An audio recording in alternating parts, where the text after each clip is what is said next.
Danny Higginbotham. So we'll start with the good news for Brentford in this one. A 2-0 win over West Ham on the road. You were impressed with a lot of the things you saw from Brentford. I've just got so much admiration for them as a football club, as a group of players, as a manager.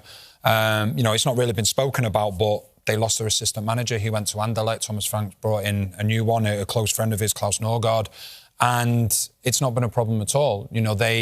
They're more of a collective than individuals. Yes, we know they've got Ivan Toney. We hope that he's okay, who is a star player for them. But it's just the way that the club is. You go all the way back. They've had two directors of football for such a long time. They buy players or identify players well in advance of losing their top-class players, because they've lost a lot of top-class players over the years.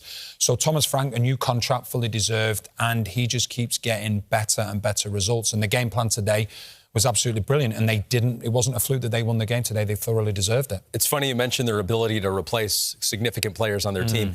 I mean, we saw the amount of pain that Ivan Toney has. Don't want to speculate how long he'll be out, but if he does miss some time, can they remain mid-table?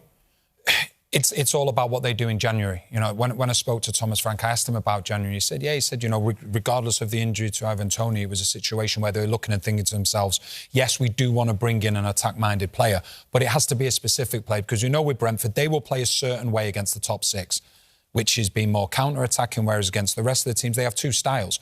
Now, the counter-attacking style is a focal point up front that they can go long to, go over the press, so it'd have to be a like-for-like, but players like that are very few and far between. Is David Moyes in trouble? I think so. I think he's under pressure. And the problem that you have is the home form is awful. They've lost 5 home games this season, which is as many as they lost in the whole of last season and the season before. And fans are making